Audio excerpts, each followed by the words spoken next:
जाके देखिए, गरीब से ज्यादा अमीर वहां है हॉस्पिटल के अंदर। क्यों? क्योंकि जीने की कला उसके पास नहीं है। आज अगर जीने की कला सीख लेंगे तो आपकी आधी परेशानी ऐसे ही खत्म हो जाएगी, केवल सीख लेंगे।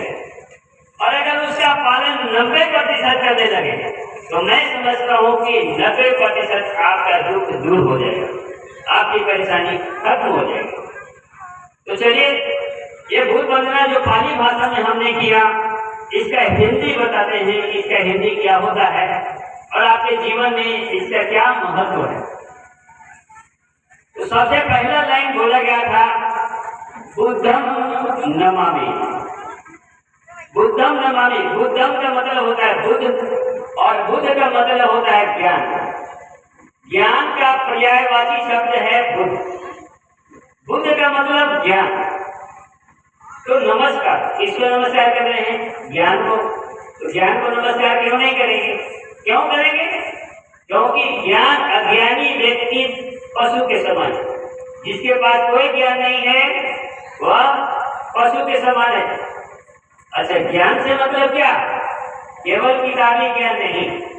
अगर केवल किताबी ज्ञान से व्यक्ति ज्ञानी हो जाता तो प्रोफेसर साहब लोटा लेकर के पत्नी के पीछे मंदिर में नहीं जाता। केवल ज्ञान किताबों से, ट्रू नॉलेज मतलब सत्य ज्ञान। सत्य क्या है और असत्य क्या है? अगर सत्यता की प्राप्ति कर लिए तो आप सत्य ज्ञान की ओर चले गए। तो ध्यान को नमस्कार, ज्ञान को नमस्कार, बुद्ध को नमस्कार, संघ को नमस्कार। संघ किसको कहा गया? अगर ज्ञानी व्यक्तियों का एक समूह है उन्हें भी नमस्कार करते हैं। क्यों? क्योंकि जब आप ज्ञानी व्यक्तियों को नमस्कार करेंगे तो वो आपको ज्ञान देंगे। और अगर आप ज्ञानी व्यक्ति के पास नहीं भी गए और ध्यान लगाया अपने सही ढंग से, तब भी आपको ज्ञान मिलेगा। क्योंकि वर्षों तक ये भटकते रहे। इनको शायद सभी जानते होंगे। सभी जानते हैं या नहीं जानते? इधर जो फोटो जिनका लगा हुआ है, इनको सभी जानते हैं? नहीं जानते? जानते हैं क्या? जानते हैं? कौन है? आपको पता है? ये है तथागत बुद्ध, जिनको गौतम बुद्ध भी कहते हैं। और बचपन का नाम इनका सिद्धार्थ था, लेकिन ये घर छोड़ दिए थे। घर छोड़े थे इसलिए क्योंकि ये मानव के दुखों से दुखी थे।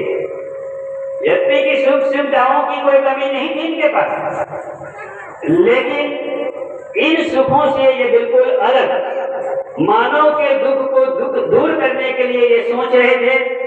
और इधर उधर भटकते भटकते भटकते भटकते पीपल वृक्ष के नीचे बोध गया में जब ये साधना में बैठे, ध्यान लगा के बैठे, तब इनको ज्ञान मिला। और जब इनको ज्ञान मिला तब ये चुपचाप अपने पास रखे नहीं। ज्ञान एक ऐसा चीज है, जितना बांटिए उतना ही बढ़ते चला जाएगा, ये घटने वाला नहीं। जिस तरह से नदी का पानी चाहे जितने मटके ले लीजिए, जितने घड़े भर लीजिए, क्या नदी का पानी खत्म होगा? इसी तरह से ज्ञान कभी खत्म नहीं होता है, जितना बांटिए उतना ही बढ़ेगा। तो तथागत बुद्ध को जब ज्ञान मिला तब ये गांव गांव घूम करके उपदेश देने लगे। तो प्रथम वाक्य बुद्धम नमामि, धम्मम नमामि और संघम नमामि। उसके बाद का जो वाक्य बोला गया था, नमो तस्य भगवतो अरहतो सम्मा सम्बुद्धस्य, ये बोला गया था। नमो का मतलब नमस्कार। नमो का मतलब नमस्कार। नमस्कार किनको?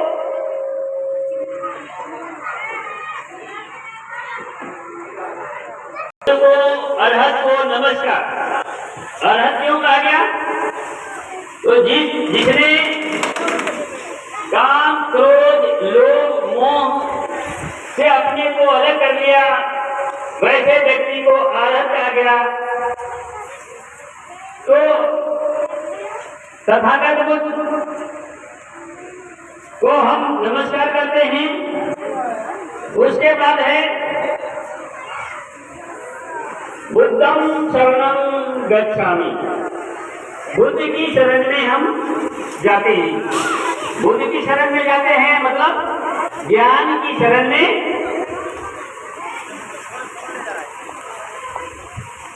ज्ञान की शरण में जाते हैं।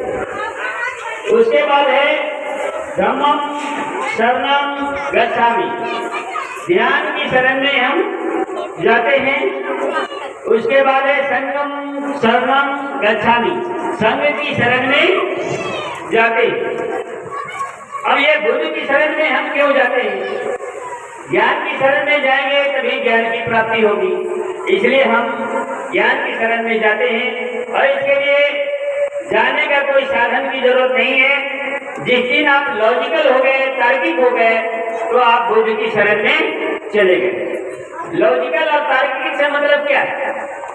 कोई कुछ कहने और चुपचाप मान लिए तो यह है पाखंड, यह है अंधविश्वास। और किसी ने कुछ कहा और आपने उसे सोचा, समझा, तर्क की कसौटी पे उसको जांचा, परखा और तब माना, यह है लॉजिकल नॉलेज, ट्रू नॉलेज जिसको कहते हैं। यह मिल गया आपको तो आप बुद्ध की शरण में चले गए। मौसम कुछ ज्यादा ही गड़बड़ है।